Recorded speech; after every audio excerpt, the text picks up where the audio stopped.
Hello people, welcome back to my channel స్వర్ణ కొండపల్లి. ఇది నిన్న అయితే నేను కార్తీక పౌర్ణమి రోజు చేసుకున్న అభిషేకం పూజ అండి.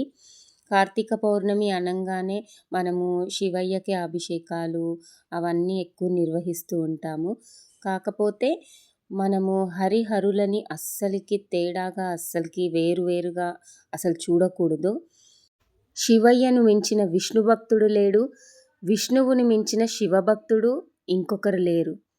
ఆ హరిహరులే ఒకరి భక్తిలో ఒకరు మునిగి తేలుతూ ఉంటే వాళ్ళు వేరు అని అనుకోవడం ఎంత తప్పు కదా. ఇలా అయితే నేను నా ఆకాశ దీపాన్ని సెట్ చేసుకున్నాను. కార్తీక పౌర్ణమి రోజైతే నేను లలితాదేవి అమ్మనైతే నేను స్థాపించుకున్నాను.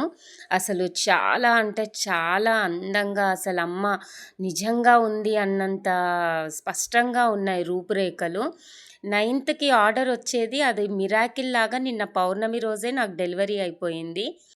మా కార్తీక దీపాలైతే బిల్వపత్రం, తులసి, ఉసిరి చెట్టు దగ్గర అయితే ఆ చంద్రుడి వెన్నెలలో మేము వెలిగించుకున్నాము.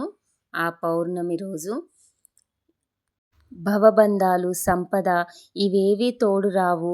ఆ శివయ్య పాదాల చెంత ఇంత చోటు చాలు అన్న జ్ఞానాన్ని ప్రసాదించమని ఆ శివయ్యనైతే కోరుకున్నాను. శంభో శంకర.